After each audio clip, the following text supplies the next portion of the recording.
You're taking my job. I used to do that. I haven't done it in a while. I only do it on Wednesday.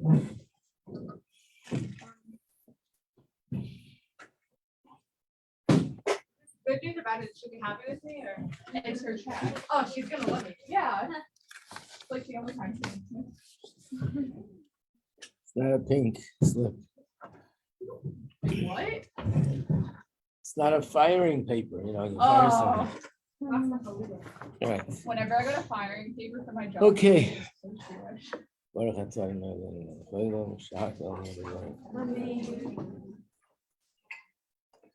So we left off yesterday talking about how it came about that the Baal Shem Tov established the Hasidic movement. That for 10 years he was learning with Achia Shiloini.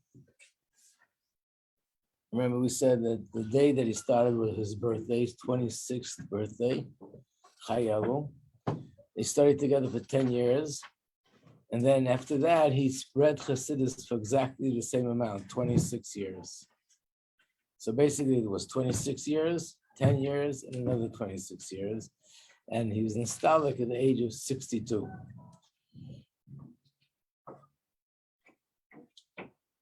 So we're up at the point where after learning all these years, Achia Shileni, at that point, he was a hidden tzaddik.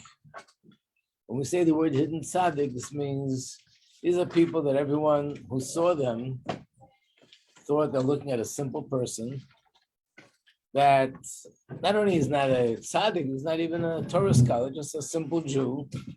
And they had no idea that this person was really a sage. And in fact, in every generation, it says in Gemara, there's at least 36 of these hidden tzaddikim. So you might see somebody walking around and looks to you like he's an ordinary person, looks like to you like he can't even read so clearly from the Siddur. He doesn't understand the basics, even Chumash. He might actually be a hidden tzaddik that has vast knowledge of the entire Torah. So the Baal Shem Tov was in that state for all these years. And now he's asking him to come out in the open and to teach Hasidus to the rest of the world. Baal Shem Tov didn't want to.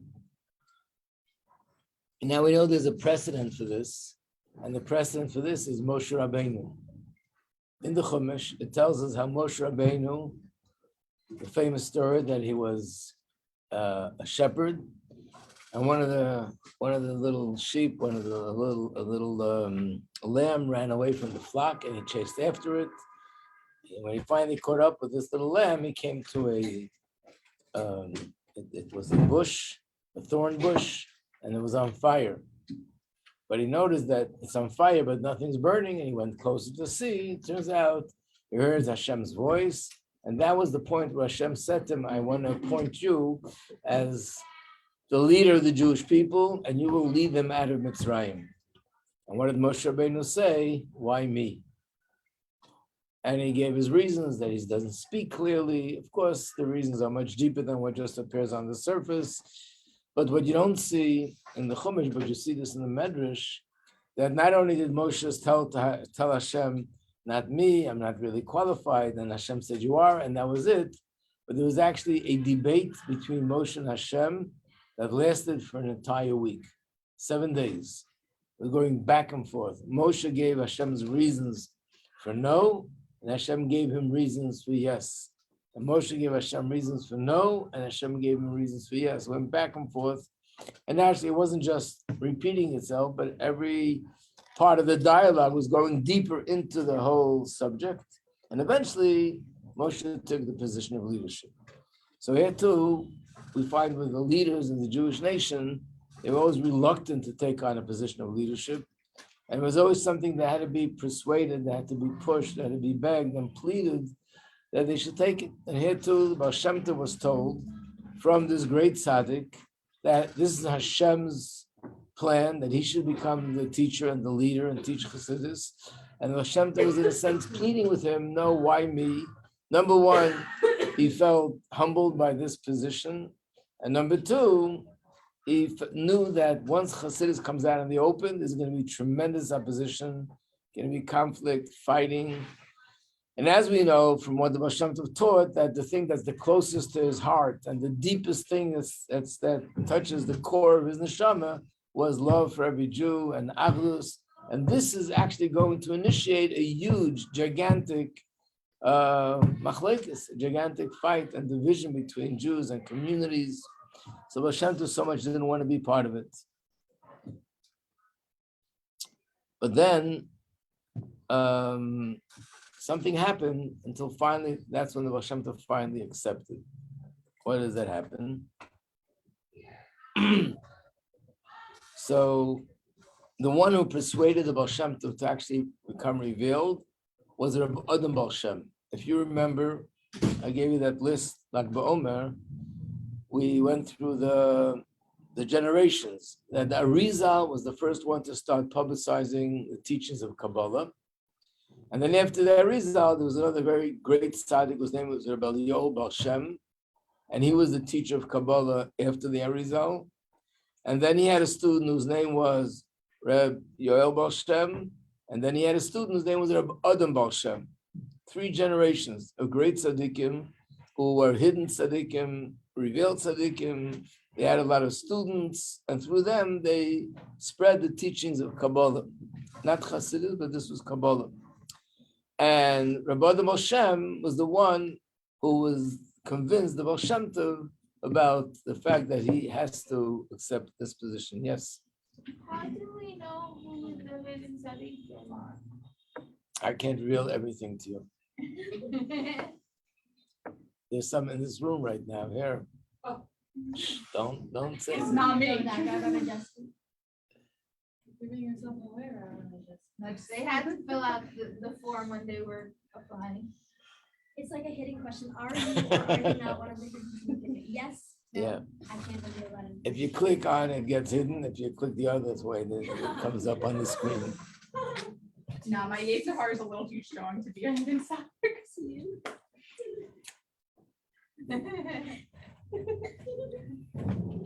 So Rabbi Adam Baal Shem writes this to the Baal Shem Tov, and I think this is something which we have, this letter that he wrote, and this is what he writes.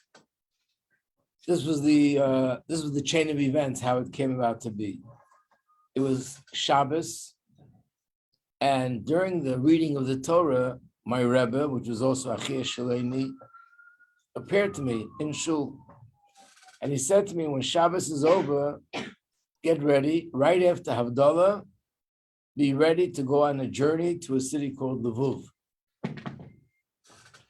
Sure enough, right after Havdalah, Achia Shaleni came to his house, and he said, there's a wagon outside waiting, and I should continue wearing my Shabbos clothes and just go out on the wagon. So they both together went on the wagon. Achia Shaleni sat on the right, and he was quiet the whole time. And he told the wagon driver he can start moving. The distance to Lviv doesn't say exactly how long, but it looks like it was a trip that should take either hours or maybe days. But as soon as they started, being that his Shabbos was over, there's a song that you sing when Shabbos is over. It's a song about Eliyahu Hanavi, and he told him to sing it. And he said, I was shocked. Before I finished the song, I realized we're already in Lviv. This is the first time in my life that I witnessed Kfitz Derech. Anyone know what Kfitz Derech is? Rabbi Adam Baal Shem. Not the Baal Shem, Rabbi Adam Baal Shem. Kfitz Derech is something found in Rashi and Chumash, and that is that there's certain tzaddikim that, and it happened with Eliezer, Avram Avinu's slave servant that he sent, that a trip that should take 3 days could take 1 day, or 3 days could take 3 hours. Of course, it's something which is miraculous, but he said he never saw this, he never saw before. And when he showed his Rebbe that he was like shocked, what did he say to him? He said, listen, if you would know who the wagon driver is, you wouldn't be shocked. You'd be sitting here and trembling like me. And I was thinking to myself, this is Achia Shaleni. Remember, when the Baal Shem Tov heard who he was, he fainted. And he's saying that if you would know who the wagon driver is, you'd be trembling like I'm trembling. So it's your guess as good as mine who the wagon driver was. But obviously, somebody even greater, much greater than Achia Shaleni. He came to a house. He drank a cup of tea. There's a custom to drink something warm on Motzei Shabbos. It's a good remedy for not to be depressed throughout the week. I don't know if you ever heard about it, but that's the known thing. Yep. To drink Maim Chamin, warm water.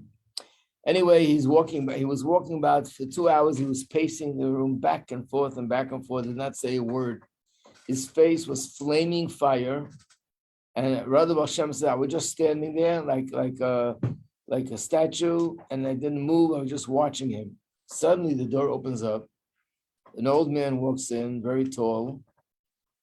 And my Rebbe, Rabbi Hashem, extends his hand and says, Baruch haba, which means welcome. Rebbe Lezer, who has the merit that he had a son who is nobody else like him in the whole generation, not in this world and not in all the higher spiritual worlds. Have a seat. So this Rebbe Lezer said to him, but you know that I don't belong to this world anymore, and there's no such thing as sitting and standing where I come from. Obviously, this wasn't a person who was alive. This was a neshama. And therefore, he doesn't sit. Who was it? This was the father of the Baal Shem Tov, who at that point was not alive. So Achia Shaleni said, well, you know the story with Avraham Avinu. When the Malachim came, they ate. Because when you come to a place, it shouldn't change from the custom of the place. So therefore, you could sit down. Then he said, what is your request? What are you asking me? So Rabbi Baal Shem Tov's father, his name was Rabbi Eliezer, said, my son, he called him Yisrolik. He doesn't give me any peace. Every day he comes to me and he tells me that you are demanding of him that he should come out in the open, and the time has come. And he so much doesn't want, and he's begging me to beg you that you should allow him not to have to come out in the open. You see, even up there, they use connections. He came to his father, that his father said, beg Achia Shaleni, that he shouldn't have to be revealed.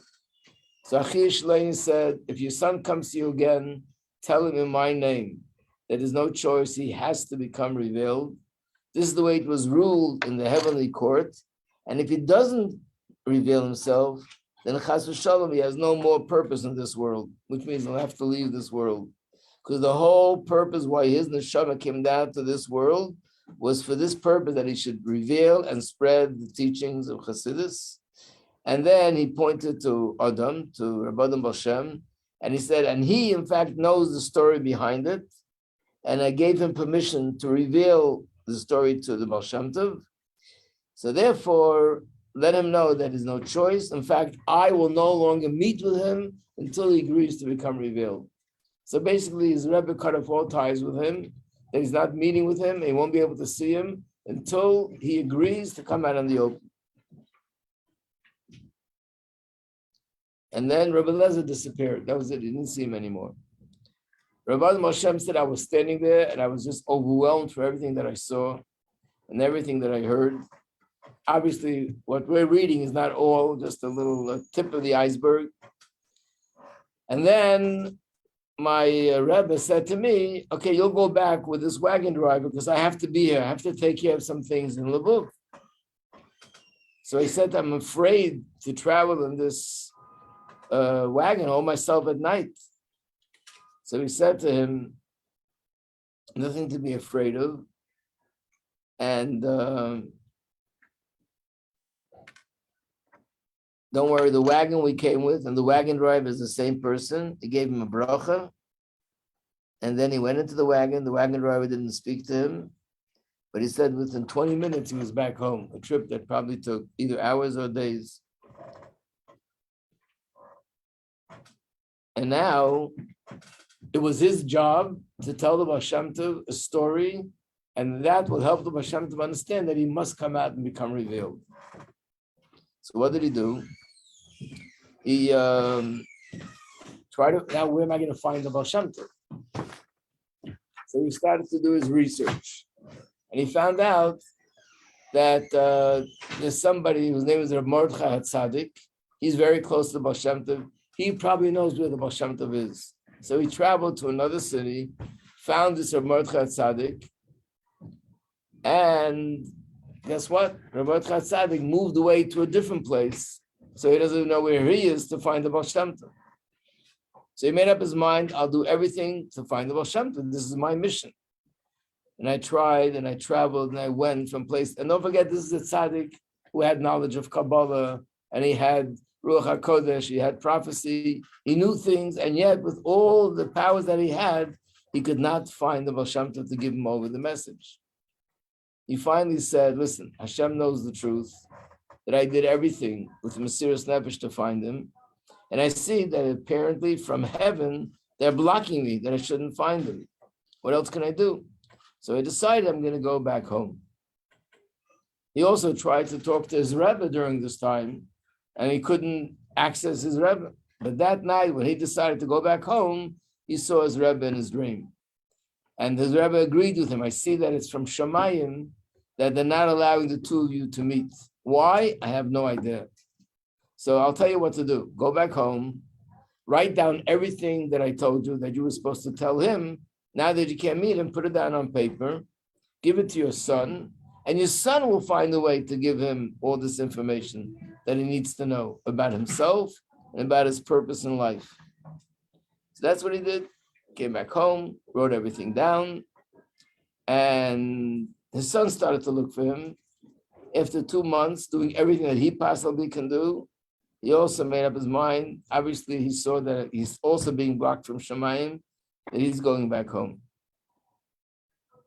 And then the Chia Shiloni said, listen, I can't tell you where he is. Imagine, he's trying to get this message to him, and that's what Hashem wants, but he's not allowed to reveal to him where he is. I can only tell you one thing, that he is amongst the mountains in a certain city called Kituv. So I'll tell you what to do. Let your son take all, obviously he's not meant to meet him either. Let your son take all these documents that he wrote everything down. He should hide it under a rock in that area near those mountains. And then Hashem will lead to it that he'll find those documents. And that's what he did. He wrote everything down. He put it under a rock. And he was davening to Hashem that the right person will find it and it'll get to the Baal Shem Tov.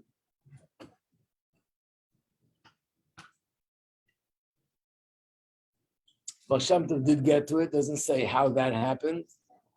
And he read what it says there. And after that, he realized he has no choice. He has to come out in the open. And he was very pained by it, but he realized this is what Hashem wants, and therefore he has to do it. And he's writing this to his brother-in-law, Reb Gershon, that he designated the day of Chai Elul to come out on the open, and he's begging him to be there with him because he doesn't know what's going to happen on that day. I need your support. What was the story that he told him that convinced him? So this is the story. And he said, before the Baal Shem Tov's life, this is where your neshama comes from. You are a reincarnation of a certain person. This person lived about 100 years, a little bit more than 100 years before the Baal Shem Tov. He lived in Tzfat. He was a simple Jew.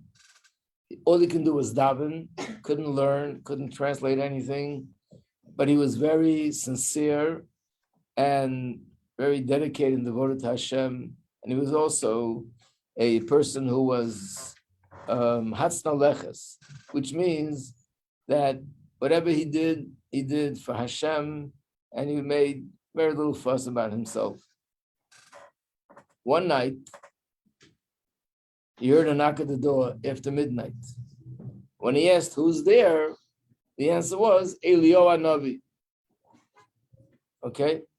He opens the door, and sure enough, someone walks in, but the whole house got transformed. The house lit up. There was a certain atmosphere in the house that suddenly appeared. And he said to him, I came to tell you when Mashiach is coming. This is a gift from heaven that I should tell you this information. But there's a condition. you did something on the day of your bar mitzvah, which was so amazing that because of that, the heavenly court ruled that I should come and tell you this secret that everybody wants to know. But because of what you did, you'll have the merit to know this secret. But before I tell it to you, I'd like to know, what is it that you did? Because I don't know what you did. I'd like to know, what did you do that because of that you deserve such a reward? So what does a simple Jew say to Eliyahu Navi? I'm sorry. What I did for Hashem. I didn't do it for people. I didn't do it for anyone to know. And therefore, I can't reveal to you what I did. In other words, when you do something and other people know about it and they're sort of think highly of you and they compliment you, then what you're doing is not so pure, then part of it is the compliment that you're getting. He didn't want any of that. I did it only for Hashem. So he said to him, listen, if you're not going to tell me what you did, I'm not going to tell you what I'm supposed to tell you. So he said, no. And he disappeared. He went away.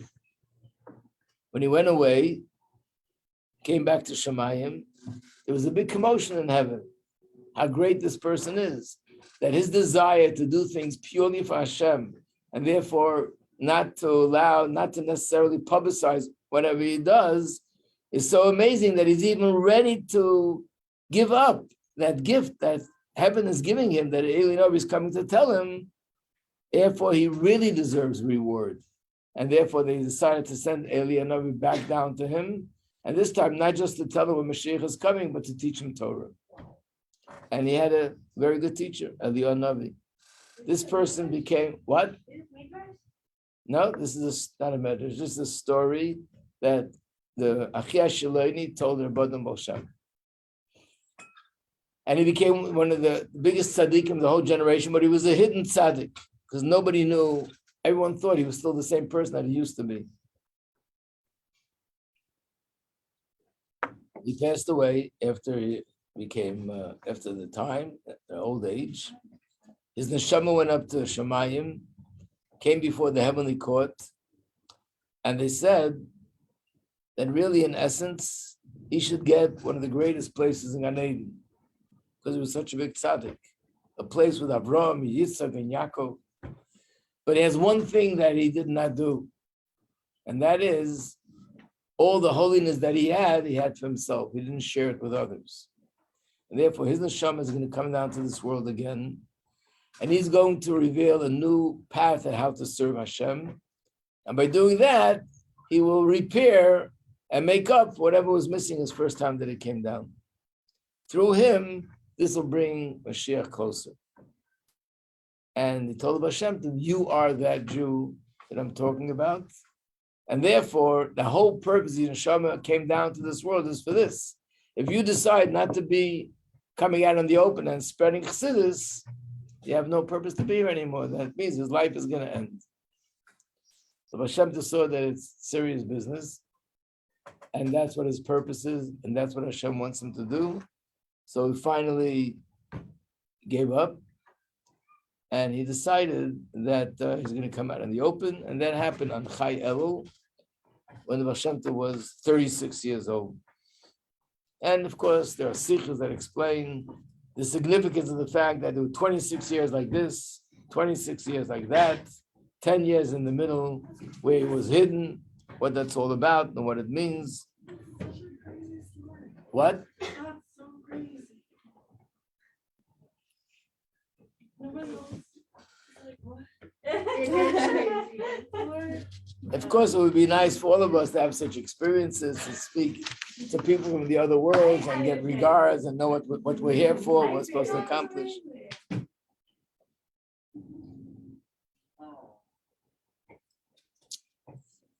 So it was also true what the Baal Shem Tov was afraid of. The Baal Shem Tov started to teach Chassidus. The opposition was beyond anything anyone could imagine. If you think that today there are people that are against Chassidim, against Chabad, it's literally a joke compared to the way things were in those days. And the opposition was not coming from just people on the street. It was coming from the greatest leaders of Jewry who just didn't understand. To them, this was something new, and who knows where it's going to mislead people, and maybe this is a following of Shabtai Tzvi, God forbid, and all sorts of rumors were spreading, things that never happened and weren't true. So it was definitely a very difficult time. One of the things that they did, the rabbis got together and they declared what's called an excommunication. Like, this is the worst thing halachically that the Bezdin, the court of rabbis, could do to a person, which is that he becomes excommunicated, disconnected from the whole community. Not only him and all his followers. And it took a good few years until, people were becoming Hasidim anyway, because they met Hasidim, they studied Hasidus, and they saw for themselves that all the talk about there's something wrong with it, and it's misleading, couldn't be anything further from the truth. They all found that if anything, it strengthened their love for Torah, for mitzvahs, for Hashem, and it went on that way. And in fact, there's one story with someone, I'm just going to mention this briefly because very little time. But there was someone he was one of the people who was at the head of the opposition. He was wealthy, and he mobilized his whole family, his sons, his son-in-laws, his daughters, his daughter-in-laws. Everybody was involved in doing everything they can to fight the Chassidim and the Baal Shem Tov. He was one of the people that signed on this document of excommunication. And he was at the head of all the activities for about 7 years. And then one day he just suddenly stopped. Was totally uninvolved. Nobody knew why. And that happened when he was 70 years old. The next story that happened was he was 90, I think 5 years old. His children became Chassidim of the Alter Rebbe. And the Alter Rebbe came to visit the town where he was. He was one of the greatest Torah scholars of that time. And he asked to speak. And he said a few short words. First of all, he said like this: I know that I was one of the people who was leading the opposition against the Baal Shem Tov, against the Mezritcha Magid. And I'm standing in the shul now, and I'm telling you with all my heart and soul that my intentions were only pure. I had no idea. I thought I was fighting for the right reasons. When I was 70 years old, I was sitting and learning. I had the Gemara Menachos, Tractate Menachos, open in front of me, and suddenly I was overcome with such tiredness I could not control, and I fell asleep. In my sleep, I saw someone, an older person I did not recognize, and he said to me, I am the Baal Shem Tov, that you and your friends declared an excommunication against me, but you did it against halacha. According to halacha, before you excommunicate somebody, you're supposed to go through a process, which is to investigate things. There's a whole process of investigation, 7 investigations. Did you do that investigation before you did this? And then the person disappeared. When I woke up, I said to myself, he's right. We never went through the process. We just took for granted all the information we heard from people, hearsay. And he got very worried. He began to investigate. And he found out that the Hasidim are actually religious Jews. They keep Shabbos and kosher and mitzvahs. And not only that, they go beyond the letter of the law. And that's when he stopped being involved. And then he said, and now I'm standing here in a shul in front of the Aron Kodesh, and I want to say, and he made a bracha, Baruch Atah, and he said Hashem's name, Hashem Elokeinu, Melech Haolam, Shechiyanu, V'kimanu, V'giyanu, L'zman hazeh, that I have the merit to meet in person the leader of the Hasidim, the Alter Rebbe. That's how we went a 180-degree turn. Because unfortunately, all the opposition was based on lack of knowledge, the wrong knowledge, misinformation, and it was a very difficult time. Obviously, that's all part of Hashem's plan. But ultimately, as we know, Chassidus became something which the whole world finally accepted. And that was in the times of the Tzemach Tzedek. Up until the Tzemach Tzedek, there was still a lot of conflict. After the first 3 generations of Chabad became peace. And by the way, Tzemach Tzedek also became Rebbe this time, I think it was today or tomorrow, one of these days before Shavuos, that he accepted upon himself the position of leadership, became Rebbe on Shavuos. This day is also the day that the Mezritcher Magid, Shavuos, the Mezritcher Magid became the new Rebbe. But there's not enough time because there's opposition. It's called the clock. And it doesn't let us do what we need to do. Okay. Okay, see you all tomorrow with Hashem. Yeah.